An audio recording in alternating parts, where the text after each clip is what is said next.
કોરોનાના કાળમાં લોકો ભારતીય આયુર્વેદ તરફ વળ્યા હતા. આરોગ્ય અને પરંપરા ઉપચાર પદ્ધતિઓ માટે વિશેષ ઉદ્દેશ્ય સાથે આયુષ મેળો સરકારી આયુર્વેદિક કોલેજ અને હોસ્પિટલ વડોદરા તથા ઓએનજીસી વડોદરાના સંયુક્ત ઉપક્રમે ઓએનજીસી કમ્યુનિટી હોલ ખાતે યોજાયો હતો. આ મહત્વપૂર્ણ આરોગ્ય મેળાનો ઉદ્દેશ આયુર્વેદ, યોગ, હોમિયોથેરાપી, યુનાની અને સિદ્ધા જેવી પ્રાચીન ઉપચાર પદ્ધતિઓ વિશે જનજાગૃતિ ફેલાવવાનો હતો. મેળામાં ફક્ત આરોગ્ય નિદાન શિબિર, આયુષ ચિકિત્સા પદ્ધતિઓ પર પ્રદર્શન સ્ટોલ, આરોગ્યલક્ષી વ્યાખ્યાનો અને વર્કશોપ તેમજ આયુષ ઉત્પાદનોનું વેચાણ યોજાયું હતું. આ કાર્યક્રમમાં નિષ્ણાત આયુર્વેદિક તબીબો અને લાભાર્થીઓએ લાભ લીધો હતો. સવારે 9 કલાકથી સાંજે 4 કલાક સુધી આયુષ મેળો યોજાયો હતો. આયુષ મેળામાં નિઃશુલ્ક નિદાન અને સારવાર, આરોગ્યદાયી વાનગીઓનું પ્રદર્શન, પ્રકૃતિ પરીક્ષણ, યોગ નિર્દેશન, અગ્નિકર્મ, આઈઈસી પ્રદર્શન, બાલ પ્રશાસનનો ઉપસ્થિતિનો લાભ લીધો હતો.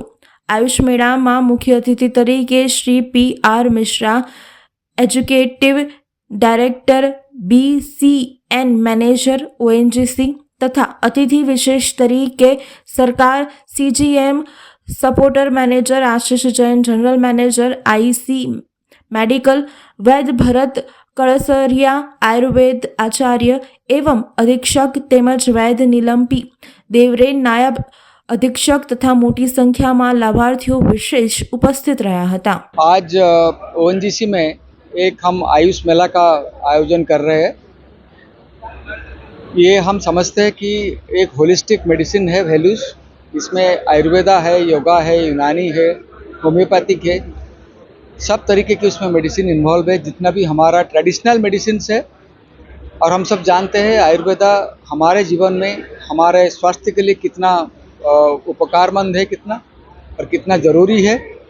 ये आपको ना सिर्फ नेचुरल हीलिंग में मदद करता है, ये आपको प्रिवेंटिव मेथड्स भी बताता है कि आप अपना ज़िंदगी को कैसे अच्छे स्वस्थ बना सकते हैं बिना एलोपैथी मेडिसिन खाए हुए या बिना कुछ ही प्रॉब्लम में जाने का पहले ही आपको ये पहले बता देता है. और आज एक खुशी की खबर है कि जो गवर्नमेंट आयुर्वेदिक कॉलेज हमारा यहाँ पे पानी गेट में है, उनके सारे डॉक्टर्स, सारे उनके PG स्टूडेंट्स और सारे UG स्टूडेंट्स यहाँ आके ONGC के हमारे जितना भी एम्प्लॉयज़ है, हमारे जितना सेकेंडरी वर्कफोर्स है, उनका फैमिली मेम्बर्स है, सबको वो लोग फ्री कंसल्टेंसी देंगे और सारे प्लांट्स और जो मेडिसिनल वैल्यूज़ है, जितना भी चीज़ है उसका बारे में बताएंगे, जो रेसिपीज़ है. क्योंकि जीवन में आपको एक स्वास्थ्यवर जीवन मेंटेन करने के लिए ये सब का बहुत ज़रूरत पड़ता है. हमें बहुत खुशी है, हम लोग बहुत धन्यवाद देते हैं उन लोगों को कि आज ये लोगों ने आए उनका टाइम से और हम लोग कर रहे हैं. और आगे भी हम उन्हीं के साथ जुड़े रहेंगे. हमारे जो मेडिसिन जो डिपार्टमेंट है, जो डिस्पेंसरी है, हम उनको अनुरोध करेंगे कि उनका साथ कनेक्टेड रहे. और जब भी हमारे लोगों को कुछ भी ज़रूरत पड़ेगा, उन्होंने भी हमें आश्वासन दिया कि हमारे साथ बंधे रहेंगे. सो ये एक खुशी की खबर है एंड हम लोग बहुत खुश है कि आज हम लोग ये आयुष मेला कर पाए. यहाँ आज नियामक श्री आयुषनी कचेरी, आरोग्य परिवार कल्याण विभाग તેમજ સરકારી આયુર્વેદ હોસ્પિટલ અને કોલેજ વડોદરા અને ONGC ખાતે આયુષ મેળાનું આયોજન કરવામાં આવેલ છે. તો આયુષ મેળા એટલે શું છે કે એમાં આપણે ગુજરાત સરકાર દ્વારા એક આયુર્વેદના પ્રચાર પ્રસાર માટે આ એક માધ્યમ અપનાવવામાં આવ્યું છે. આયુષ મેળામાં શું હોય છે કે એમાં નિદાન અને સારવાર એ તો એક એનો ભાગ છે, પણ એની સાથે સાથે લોકોને જે આયુર્વેદ શું છે એના વિશે ખબર પડે એના માટે અલગ અલગ પ્રકારના વાનગીઓનું પ્રદર્શન, ઇવન મતલબ ઔષધીય ગુણધર્મ શું છે એ બતાવવા માટે અલગ અલગ વાનગીઓનું પ્રદર્શન રાખવામાં આવેલ છે.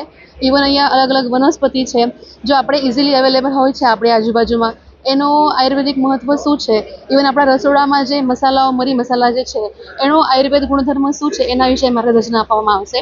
તેમજ નાડી પરીક્ષણ, પ્રકૃતિ પરીક્ષણ દ્વારા આપણે આહાર વિહાર શું કેવા પ્રકારનું હોવું જોઈએ એના માટે સમજણ આપવામાં આવશે. અલગ અલગ પંચકર્મ છે, મતલબ આયુર્વેદનું મેઇન ઉદ્દેશ્ય શું છે કે સ્વસ્થ છે સ્વાસ્થ્ય રક્ષણમ, આતુરસ્ય વિકાર પ્રશમનમ, એટલે સ્વસ્થ વ્યક્તિને સ્વસ્થતા જાળવવા માટે અને જે વ્યાધિ થયું છે એને શમન માટે ચિકિત્સા કરવાની હોય છે. તો મેઇનલી આપણું જે વૈદિક ક્ષમત્વ સારું રહે એના માટે અલગ અલગ પ્રકારનું માર્ગદર્શન અહીંયા આપવામાં આવેલ છે. આ કેટલા દિવસ માટેનો આયુષ મેળો?